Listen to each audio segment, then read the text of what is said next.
Pendant une Coupe du Monde, certains matchs sont bien plus importants qu'ils n'en ont l'air. Sur le papier, un affrontement entre le Brésil et Haïti pouvait sembler déséquilibré. Une équipe habituée aux grandes scènes du football mondial contre une sélection qui cherche encore à écrire sa propre histoire. Mais dans une Coupe du Monde, rien n'est jamais simple. Parce qu'un favori peut perdre sa confiance en quelques minutes. Parce qu'une petite équipe peut devenir un cauchemar. Et parce qu'une seule rencontre peut changer complètement l'ambiance autour d'une sélection. Avant ce match, le Brésil était dans une situation particulière. Une nation avec 5 étoiles sur le maillot. Une équipe qui porte une pression immense à chaque tournoi. Une sélection qui n'a pas seulement l'objectif de gagner, mais l'obligation de gagner. Au Brésil, une Coupe du Monde n'est jamais juste une compétition, c'est une obsession. Chaque génération brésilienne est comparée aux légendes du passé, aux équipes de Pelé, de Romario, de Ronaldo, de Ronaldinho. Chaque joueur qui porte ce maillot sait qu'il doit représenter une histoire beaucoup plus grande que lui. Et après un début de tournoi qui avait laissé des interrogations, le match contre Haïti devenait déjà un moment important. Ce n'était pas seulement une question de 3 points, c'était une question de confiance. Le Brésil devait montrer une réaction.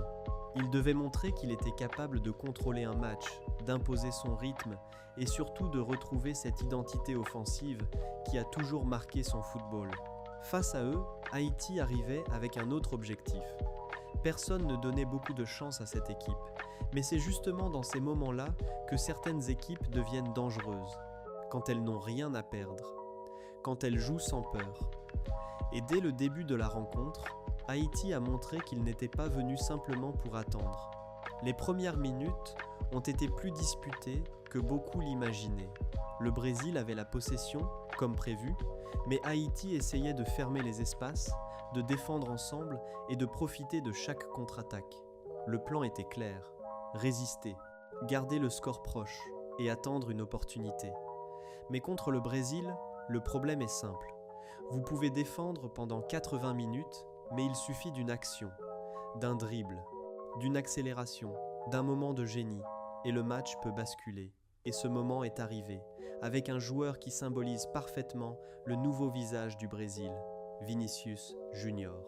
Depuis plusieurs années, Vinícius est devenu plus qu'un simple ailier spectaculaire. Il est devenu un joueur capable de décider des grands matchs. Sa vitesse, ses dribbles, sa capacité à éliminer un adversaire en 1 contre 1. Tout cela représente l'essence du football brésilien. Un football basé sur la créativité, sur l'improvisation, sur cette idée qu'un joueur peut créer quelque chose à partir de rien. Et une fois encore, il a fait la différence. À chaque fois qu'il touchait le ballon, la défense haïtienne reculait. Chaque accélération créait de la panique. Et petit à petit, le Brésil commençait à prendre le contrôle total du match.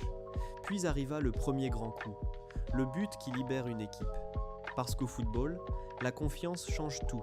Avant le premier but, les joueurs réfléchissent. Après le premier but, ils jouent. Le Brésil a retrouvé son calme. Les mouvements offensifs sont devenus plus fluides. Les joueurs ont commencé à jouer avec plus de liberté. Et c'est dans cette période que Matheus Cunha a pris une importance énorme. L'attaquant brésilien a été l'un des grands noms de cette rencontre. 2 buts, 2 moments où il a montré une qualité essentielle dans une Coupe du Monde. Être présent au bon endroit, au bon moment. Les grands attaquants ne marquent pas seulement grâce à la technique. Ils marquent parce qu'ils sentent le jeu. Ils savent où le ballon va arriver avant tout le monde. Et Cunha a montré cette qualité. Mais le Brésil ne s'est pas arrêté là. L'équipe voulait envoyer un message. Pas seulement gagner, dominer, imposer sa présence. Et avant la pause, Vinícius Junior est venu confirmer la supériorité brésilienne avec un nouveau but. À ce moment-là, le score était lourd. 3-0.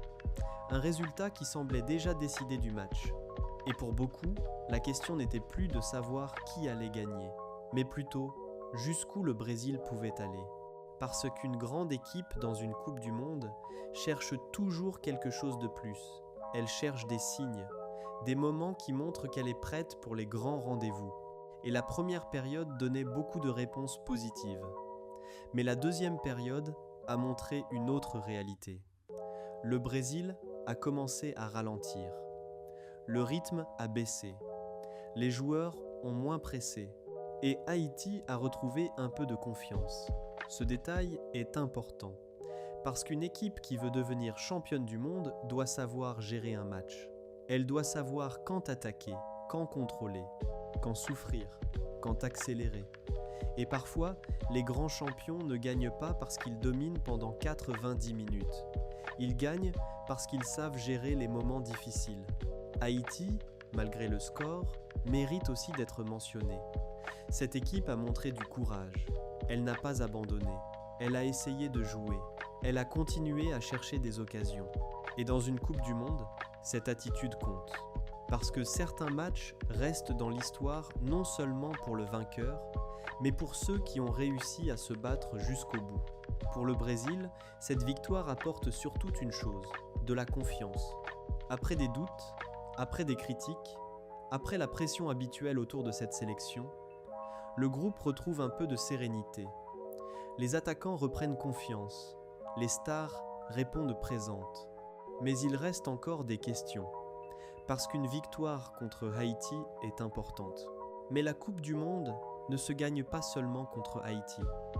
Elle se gagne contre les meilleures équipes du monde, contre des défenses organisées, contre des adversaires qui ne donnent aucun espace, contre des équipes capables de punir la moindre erreur. Et c'est là que le vrai test commencera. Le Brésil a retrouvé son attaque. Mais est-ce que sa défense peut résister face aux grandes nations ? Est-ce que cette équipe peut garder cette intensité pendant tout le tournoi ? Est-ce que Vinicius peut devenir le leader que le Brésil attend depuis des années ? Toutes ces questions restent ouvertes. Mais une chose est certaine, le Brésil est toujours vivant. Et quand une équipe avec 5 étoiles commence à retrouver confiance, le monde du football commence à regarder. Parce que le Brésil n'a jamais besoin de beaucoup pour redevenir dangereux. Un dribble, une passe, un moment de magie. Et soudain, la Seleção redevient une menace pour tout le monde.